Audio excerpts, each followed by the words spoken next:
Yo, what's going on, guys? Welcome back to a brand new video on the channel. Inside of today's video, we're going to be taking a look at the best 10 brawlers in the game right now. So we have some big balance changes to a lot of the top brawlers within the meta, and then also we've received probably one of the most broken brawlers in a long time. So a lot of things to dive into. So before we jump into things, if you think about picking up any of these godly skins in the shop, make sure using the creator code. Mine would be greatly appreciated. And also just the music and the theme and also the loading screen is just amazing. This event is pretty sick. So yeah, without further ado, let's jump into it. All right, guys, so jumping into the 10th best brawler in this meta, we have Stu. So Stu has always been in and around the top 20, but I feel like this meta really does suit him. A lot of the top brawlers have been nerfed, and he's just slowly starting to power creep himself back into the top 10. I think he's such a powerful pick right now. So in Hot Zone, he's one of the best brawlers, you know, in parallel plays and split. He's always picked pretty early in the draft, and recently in the ES11 a couple of days ago, he was actually like the third most played brawler and the third most banned brawler. So it just goes to show that in the right hands, especially on a pro player, Stu can absolutely pop off, because it's just always that type of carry brawler anyways. You know, in the past, it's kind of prevented him with the meta, you know, all these different brawlers that have so many gadgets and abilities to kind of tank Stu, but now he's slowly starting to come back. So I think Stu is a really powerful brawler. Watch out for him in this meta. Okay, so jumping into the 9th best brawler in the game right now, we have Ruffs. So just before we talk about Ruffs, also want to go through the honorable mentions that just missed out on the top 10 and could easily be in the top 10 right now. So the first one is Otis. So Otis somewhat had been forgotten for a little while because everyone was just playing Shelly non-stop, but now people are starting to ban Shelly. So the next best alternative is Otis again. So I feel like he's creeping back into the meta. Jean, he's always been a solid option in and around the top 15 pretty much always. Bonnie as well, starting to creep up a little bit because all of the other brawlers around her are starting to get nerfs, and also Gus. So all these brawlers you could technically put into the top 10. But anyways, going into Ruffs and how powerful he is then. So Ruffs has been in the top 10 for a while before Unbreakable Walls, and then of course that would indirectly nerf him because he can't use his super to break open walls. But I feel like there's not really a lot of maps in the game which are like dominant around Unbreakable Walls, especially in competitive, except for maybe like Field Goal, for example. Every other map, I feel like Ruffs can get so much value. So I just see him used quite consistently. He's used consistently on a lot of different heist maps. He's used consistently in Hot Zone, so like Split, for example. And he's just a really powerful support brawler, especially in Gem Grab as well. So I feel like Ruffs has always been somewhat underrated, but in the right setting, he can absolutely dominate. So now moving on to the 8th best brawler in the game right now, we have Meg. So Meg received a few nerfs with the last set of balance changes. She received a big HP nerf around 500, and then a big nerf to her gadgets. So it's definitely impacted her a little bit, but in terms of play rate in competitive, you've still seen quite a fair bit of Meg. I think the main reason being is because you're still spawning a 5,500 mecha suit. It still does quite a lot of damage, and it's still pretty hard to take down Meg. She's just not as brainless as before. You know, before the balance changes, you could just run in a straight line, press your gadget button, and it'd be really hard for the enemies to take you down. But now she's at least a little bit more vulnerable. But I'm still seeing her quite often in a lot of different scenarios because she's still quite a powerful mid. So Meg is still at the top of the meta. Okay, so jumping into the 7th best brawler in the game right now, we have Carl. So it might be a little bit of a surprise to you guys, but I think Carl has always been in and around the top 10 within the last few metas, but I think he's going to break back into the top 10 now. So of course, a lot of brawlers in and around him have received nerfs, so that's going to make him a little bit better, but he's always been a fantastic option. It's just you can't really like pick Carl early in the draft because of course he has those glaring obvious counters, but people pick Carl a lot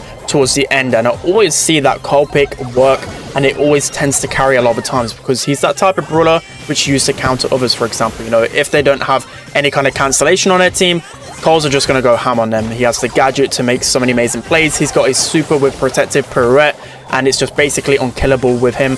And he's just good literally everywhere. In every single scenario, you can always, you know, consider a Carl as a last pick. I'm looking through all our maps. Literally every single one is a fantastic option. Okay, so jumping into the 6th best brawler in the game right now, we have B. So B is still a really strong brawler right now, even though she received a nerf recently to her supercharge rate, taking 4 hits instead of 3. You know, I thought myself she'd actually be a lot weaker in the meta because of course she can't defend herself as much, but I still think B is a really solid brawler, and so are the pros because they go her a lot. I think she was like the most used brawler in ESL still. I think she's just a really safe option because whenever you're kind of drafting, you got to think about if the enemy team might, towards the end of a draft, go like a tanky option. And B, even though she takes an extra shot to get super, what you probably need to start doing with B now is just conserve your supers a lot more. Before, you could just spam out your supers like crazy, especially when it comes down to overtime or if the map was open, and you could just cycle so quickly. So I feel like you just need to be a bit more conservative with that super. And other than that, B really hasn't changed. She's still one of the highest damage output in Brawlers as a mid, and that's why she's so terrifying. Okay, so jumping into the 5th best Brawler in the game right now, we still have Max. So you guys might be a little bit surprised because Max did receive 3 nerfs. But, you know, these nerfs are really small. In conjunction, I thought these nerfs might knock her down a little bit into, like, the A tier.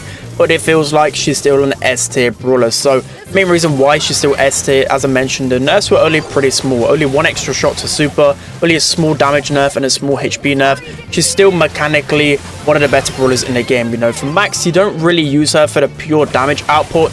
Use her because she's super versatile and she can allow you to counter so many different compositions just from her super alone. So that's why you want Max in your composition still. And if you want some proof to back it up while she's still strong in the meta, she was the most banned Brawler in ESL a couple of days ago. So just going to show Max is still a really threatened Brawler. Like, people are really scared to face off against her. I'm looking through all the maps and game modes as well. Pretty much all of them, you can consistently pick a Max. So next up, as the 4th best Brawler in the game right now, we still have Penny. So Penny still is the top 10 Brawler in the game right now, but not nerfing her enough. Just small health nerfs as time has gone on. It was only like a 500 HP nerf to her gadget, which really is not going to do anything because it can still tank so many shots.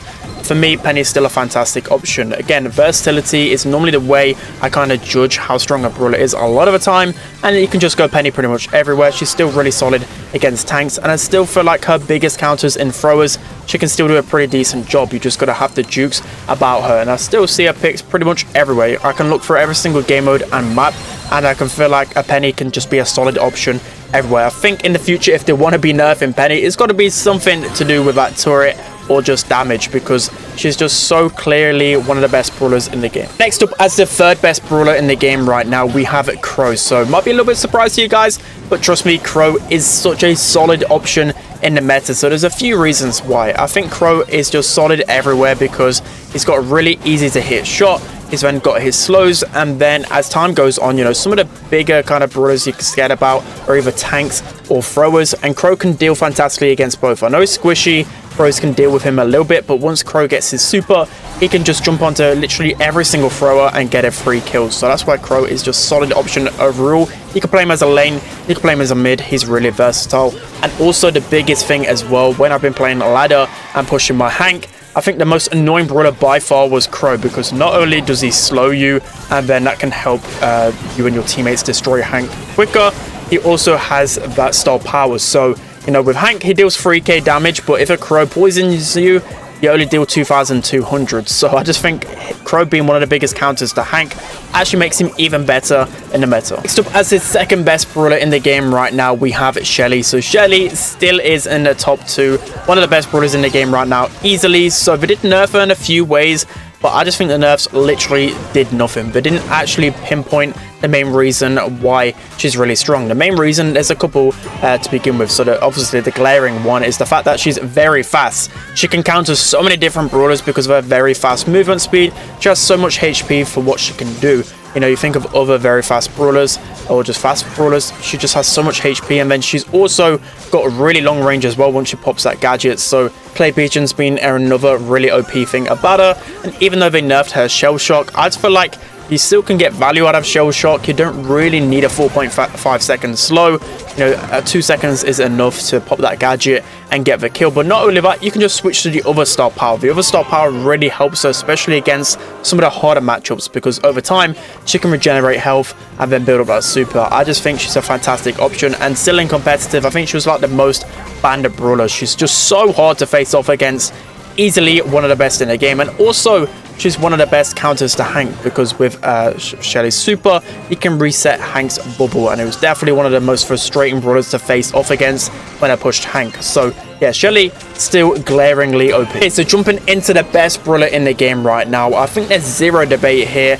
I think everyone surely agrees with me, it is Hank. Hank is completely broken. He actually is broken. Like, some Brawlers are pretty strong when they're released in the game, But Hank, he's so OP. Literally every single game I'm going on ladder. You know, I just wanted to play a little bit of ladder for a little bit of fun, but I can't because it literally takes, I don't know what it takes. It takes about 50 Shelly supers to take this guy down. 9,000 HP and then 3,000 damage over a wall with crazy range and with a speed boost. Like, this brawler is so dumb.